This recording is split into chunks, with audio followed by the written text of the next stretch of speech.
everybody. Oh, there we go. Hello, everybody. Welcome to our event. I'm doing a live today on mentorship with one of my longstanding mentors and dear friends, the amazing and talented Karen Blades. Hey, Karen, how are you today? Hey, Kirsten, glad to be here. Thanks for having me. So the reason why I wanted to do this particular live for Ship, as those of you who know who watch our stuff, we talk about mentorship, we talk about allyship, we talk about all the different ships. And when it comes to mentorship, I have been blessed enough in my life to be in a mentoree relationship with Karen in multiple settings. And what I wanted to do was bring her on today to ask her a couple of questions about structuring healthy boundaries in mentoring relationships, because that seems to be one of the biggest challenges that mentoring relationships have. So, first question, Karen, for one, how do you want people to know you? What do you want people to know about you? Can you give the summary of you in like a minute or two? The All summary of things. me in a minute, Yeah. all the things, yes. What I will say right now, I am a ed tech and technology consultant. I've been doing that for a number of years, and what most interests me and most lights me up right now is designing and building programs or learning experiences for younger people, specifically like um, STEM programs or career pathway programs. So that's a little bit about me. Oh, and I have a Chihuahua who is adorable. So, Yes, yes, yes. Chaco, the great and mighty who rules the roost. All hail yeah. mighty Chaco. Okay. So one of the things is in in developing relationships as mentorees and mentoring, how did you Mhm. first start? When did you first start doing mentoring relationships? When did you first bring that Wow. on as your professional setting, as one of your Um, skills? well, in my professional setting, I would say, I recently came back to mentoring. I started mentoring many, many years ago in my early career, actually, with a program called Program for Acceleration of Careers in Engineering. And what it was a Saturday morning program where we worked with high school students, helping them with math and technology related programs. And so working and mentoring with those students was a lot of fun. We spent, not only did we work with them in with with schoolwork, but just talking with them about the engineering profession and technology profession. So it really began very early in my career.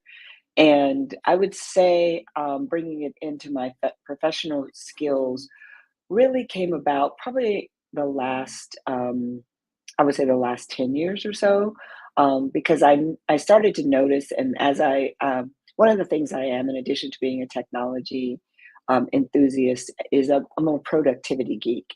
And one of the things I realized that the best productivity comes when the people that you're working with believe in their skills or believe in themselves. It doesn't have a lot often to do with their technical abilities, because you can have all the technical ability, but if you don't believe that you can apply it, then you're not productive. And so that's really when I began introducing mentoring into the professional relationship with my teammates. And so in the mentoring relationship, you and I met at a conference and we were both speakers and I met you through a mutual friend. And then I ended up working under you in a couple of development relationship roles and production management roles and so on.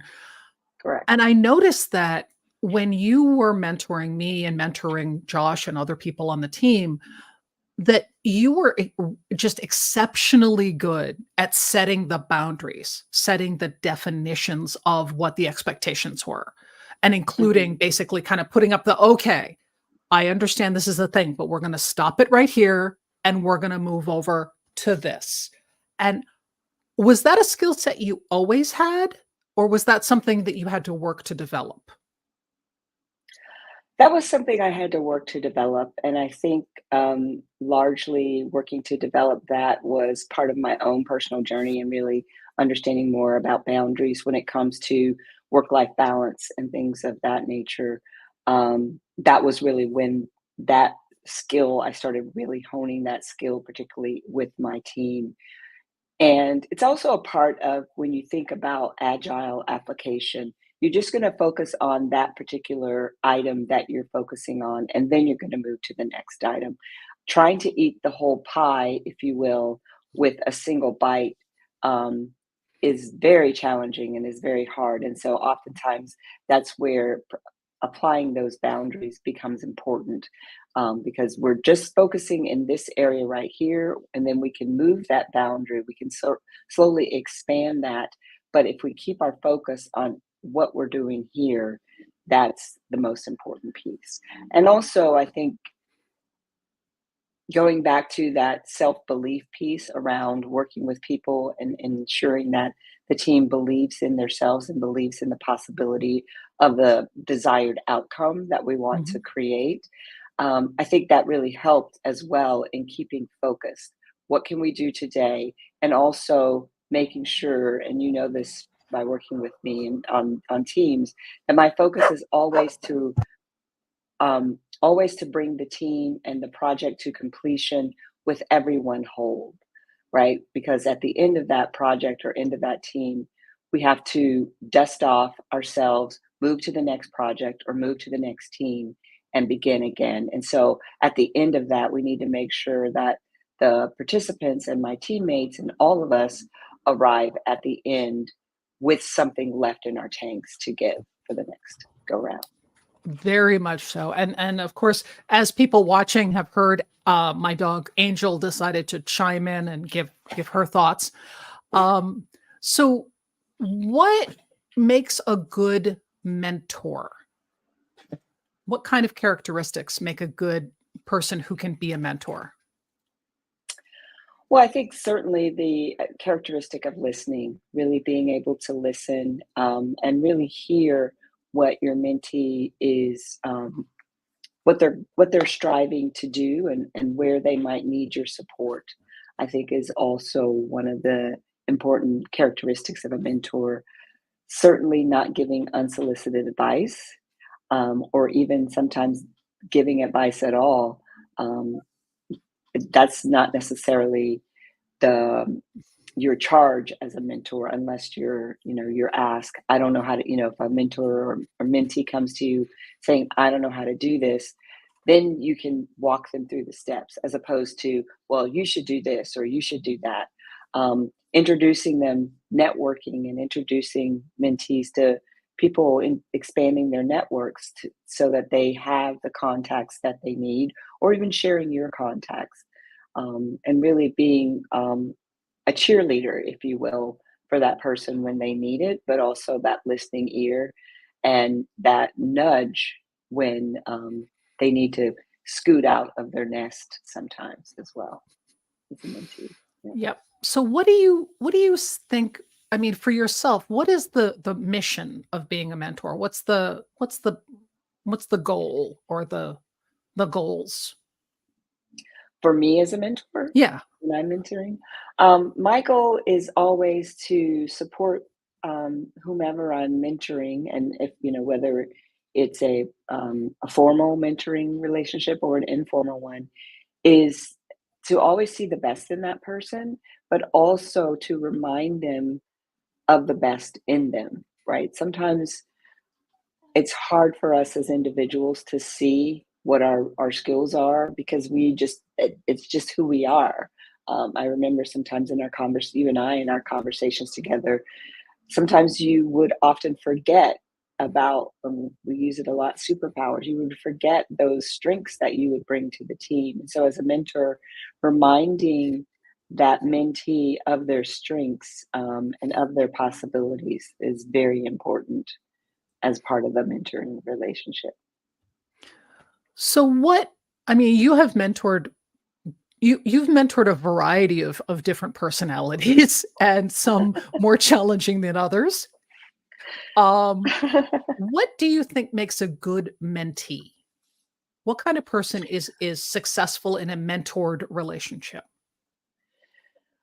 Well, certainly you have to be willing and open to growing from where you are, and taking, I would say recognizing that there's areas where you can learn, right? That you have to be teachable. That there's something that you don't know everything and you can't Google everything, right? That there's value in that one-on-one relationship with that particular mentor, whoever you are seeking out. Um, that said, sometimes you can be mentored by people without them even knowing that they're your mentor, right? Mm, Maybe there's someone that you follow. It doesn't always have to be an official, um, how do I want to say this? An official relationship, right? Like I may not, there's some people that mentor me that they're my friends or they're my colleagues, and it's because I admire their achievements, or maybe I admire the way in which they move through the world. And so I have elected them as my mentor, but they may not know that they're my mentor, right? So it can be okay. an informal or an unofficial relationship. And so I'm learning from them, or maybe I'm perhaps mirroring some of the things that they're doing. Um, I do that often because when I allow myself to dream about becoming a fiction writer, right? And so I will research a particular writer and research their process, or maybe the style of their writing, um, and figure out how to mimic that, how to create that, what's Mm. involved, what skills are needed to apply that style. So in our past, we were working on projects like this big cybersecurity project that was award winning. That was awesome. And entrepreneurial, helping kids be able to become entrepreneurs and all these different challenging projects, totally different topics.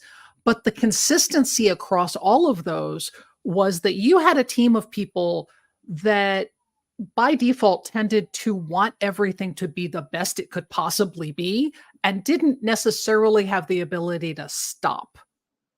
So, how do you learn to take people who are like, no, I can take that final piece and I can tweak it just a little more? How do you get them to good, you know, basically 80%, 85% brilliant is the goal we're getting at today because we literally don't have time for the last 15% of perfection. How do you develop that and how do you get a whole team of type A creative personalities to move in the same direction? Oh, well, those are those are interesting times. Um, Yeah, they were. so I had this conversation recently with someone, actually just yesterday. We were talking about not quite 100, right? And we were talking about, let's take 85%, right? So 85% is not quite 100, but 85% is still really good, right? If you think of the scheme of things, that's what a B, and I don't know, I don't know what the grading scales are these days, but that's a B, and a B is good, right? It's not it's above average. It's not perfection, meaning it's not 100. And so I think it's important to remember and encourage the team to remember, particularly as working with the team, that 85% is still good. Um, the the drummer may not be the rock star in the band, but if it's a good band and the music's still good, it doesn't matter. He doesn't need to be the rock star. He or she doesn't need to be the rock star. They just need to support the band. And I think that's when you're working with a team and you're working to come to a common goal in that manner, a song, a project. Um, and 85 is, like I said, it's still a good result. Not even good result, it's a great result. Right. So one of the things that I noticed, and I still kind of blows my mind, is the ability that you had because you and I started as friends and then I was working for you. and we've Mhm. remained friends. But there was this dual path relationship of friendship with a mentoring component and also professional with a mentoring component. And you were able to set boundaries and kind of do the I understand. And right now we're at work and I need this. And Mhm. you were able Mhm. to shift and kind of make it clear that, like, on Saturday, you wanna do your Kirsten thing and flip out, that's fine. You got my number, you can call me. But it's Monday, and we have a deadline, and I'm gonna need the professional you right now. And Mhm. that is something that honestly, I think, for one, it should be taught because it's an amazing skill set. But how do you develop that? How do you develop the ability to kind of shift the gears when you have parallel relationships with people? Mhm. Mhm. How does that work? I Well, for me, how it works is being in, first, you have to be secure in the relationship, right? You have to be secure that I can be honest with you, I can be direct with you, and and you recognize that my directness is not meant to harm, right? So there's that piece. And foundationally, I think in our relationship, in our relating as friends and as professionals together in a professional setting. So I think that is really important to that. And then once that foundation of trust is there, then I'm able, you're able to be direct with each other and not have that mean anything other than we're being direct, right? Mhm. Not have it mean, oh, she's being direct to me. Does that mean she's mad at me?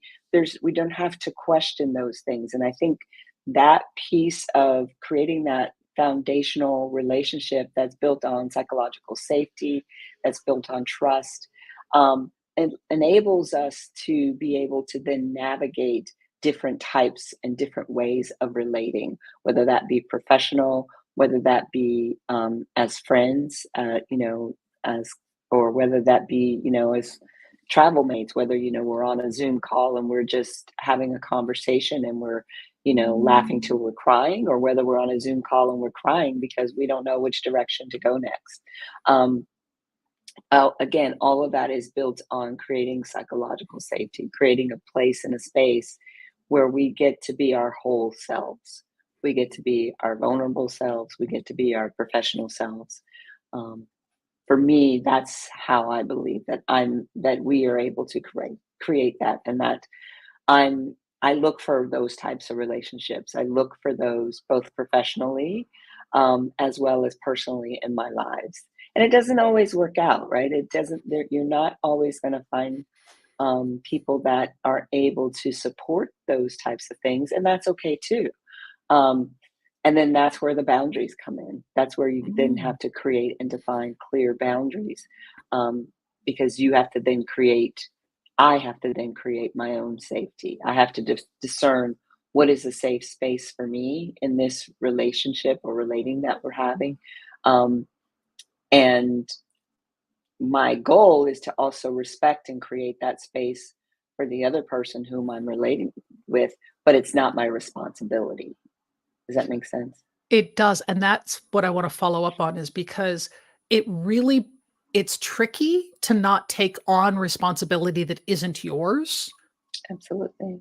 What what advice can you give to people who are considering developing mentoring relationships in their professional setting for, Mhm. kind of what are some of the ground rules that you think should be in place?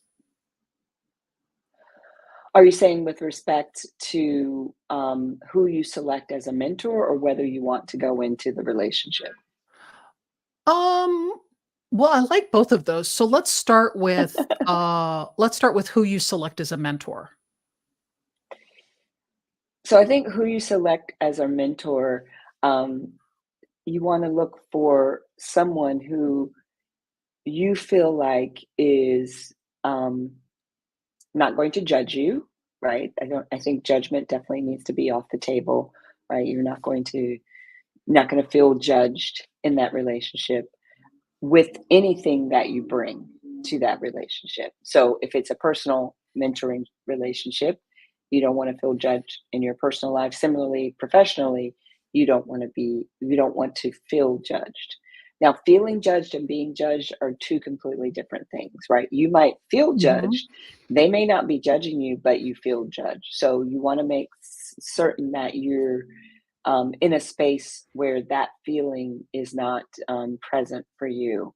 Um, you want to ensure that the relationship that is reciprocal, not in a space of that, well, you did something for me and I did something for you.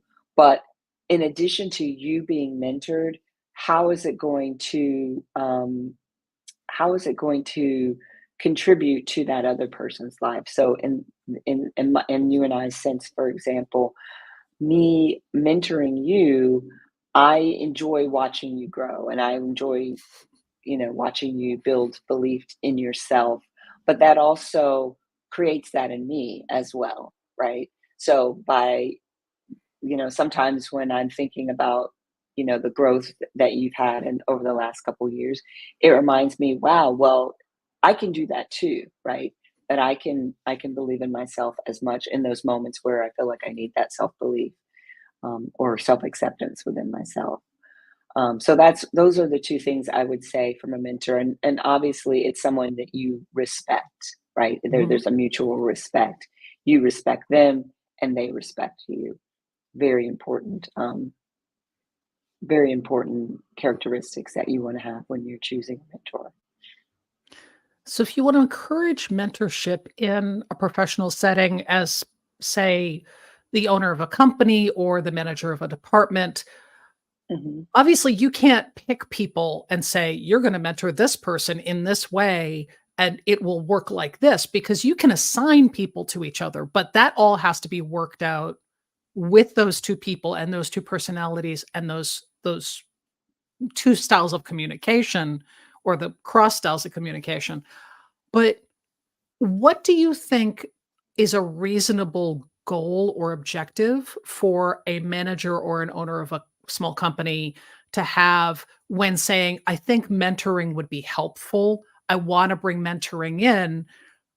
What do you think is a reasonable perspective or goal on that, rather than like, I'm going to have these people teach these people and it will turn out this way, sort of making assumptions that are just essentially fiction writing in your head? How do you avoid that? I think you avoid that by really understanding what mentoring is, right? Mentoring is, again, it's a relationship that is built, um, often organically. It can be, I'll say this, it can be constructed, but that's a little bit more transactional. So if you go back to the characteristics of choosing a great mentor, right? Choosing a mentor for yourself. In the scenarios that you described where you're assigned a mentor, those characteristics may or may not be there. So that is, you have to question, is that really a mentoring relationship, or is it something else that you're just putting the label of mentoring on, right? Is it just a peer-to-peer matching, if you will? And oftentimes, in what I've seen in those professional settings, is it's not always peer to peer. Our relationship started out peer to peer, and then it shifted. But because we had that foundation that I talked about earlier, the psychological safety and the trust, we were able to navigate that. More often than not, the mentor relationships are not peer to peer, right? They're usually someone in leadership or someone who has a particular experience that other person, and I'm thinking more along the lines of mentoring youth, that young person wants to get advice or get information about. In a sense, those aren't not necessarily mentoring, as more as I don't know which word I would use, but those, let me say it this way, those types of relationships develop very differently. Mm. um, they grow over time, but it takes a while for that trust to be built. It takes a while for that safety to be there. It's not there instantaneously, and so I think if you are in that scenario where you're a small business and you want to create these mentoring relationships, think about those ways in which you can support the mentors and the mentees, activities, experiences that you can create to build that trust um, quicker, if you will. Or you just need to be aware that it's going to take time for that trust to be built. Because there are a lot of mentors, particularly when, again, when you're thinking about for youth, that start out in the youth and, 10, 20 years later, they're still in each other's lives because of that level of trust and psychological safety that was there. Fantastic. So, as a final point, is there anything that you would like people, as kind of a one bullet point take away from this conversation? Mhm. Is there a key point that you want to make sure people get? I would say the key point would be definitely that it's not always the mentee that gets something out of the relationship. The mentor is also, I like to use the word fed by the relationship, right? That there is a reciprocal nature in supporting mentees. I would also say that as one of the things we're talking about here is that this adult relationship of mentoring is important. Oftentimes people think that because they didn't get a mentor when they were younger, that developing that mentor relationship, it's too late. It's never too late to bring someone into your life that to help you build whatever skills or whatever experiences or whatever knowledge that you want to have. We should all be teachable, um, and continue to learn from each other um, as much as we can. Fantastic. And thank you so much for making the time. I have been thinking about this for a while of wanting to bring this on and share with everybody because I learned so much from the different mentoring dynamics that we've had. And I would Hmm. really love to see people in the ship community be able to have that kind of support and that kind of dynamic. So Hmm.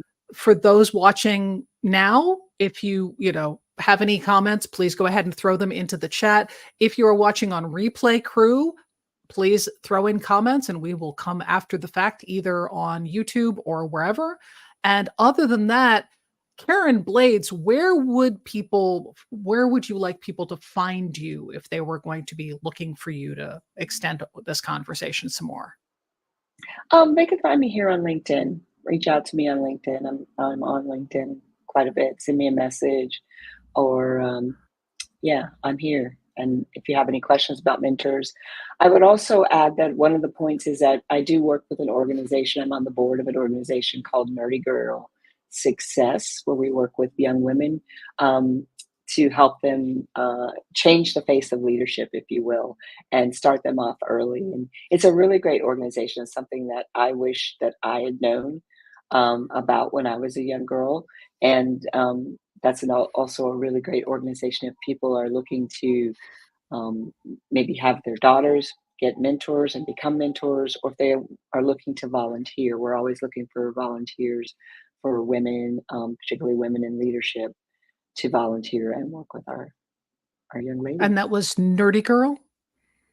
It was Nerdy Girl Success. Yes, Nerdy Girl the Success. organization. Fantastic. Yeah. So there are two questions from the chat. One is, what is the longest mentoring mentee relationship you've had?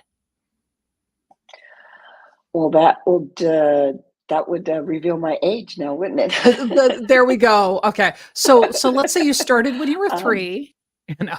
I started when I was 30. The longest mentor relationship I have had has been, oh gosh, it's been, I would say, at least 25 years. That Okay. is a relationship that I have. Yeah, that's the longest one that I have. And Yeah. one other question is there an optional number of mentors, mentees that you should have at a time? Like you were mentoring several people at once in your role. What do Mhm. you think is a good number of people that you are working with? Um, Wow, I mean, that's a depends question. Like, it depends Mm, on how much time and bandwidth that you have. Um, I would say, if it's a professional role, like what you and I started out with, and where I was mentoring with that, I would say a sweet spot is around 5, right? Because it's, if depending upon the level of personal care and attention that you want to give those mentors, is probably around 5. But again, that's dependent upon how much time and space that you have to give, right? mhm. Okay. So All right. that's Fantastic. optional for me. Yes, yes, and you can and you can take on too much, which is why healthy boundaries was the name of this conversation. Um, Yes. all right, fantastic. So we're going to wrap it up here. Thank you so much for coming on today. Thank you everybody for watching. And as always, she has infinite potential. Please let us know what other talks you would like to see, what other interviews you might want to see, and we will catch you next time. And we will I don't have a good ship sign off. I will need a better pun from Anne for a good ship sign off, but I will see you all next time. Thank you so much. Thank Bye. you for having me.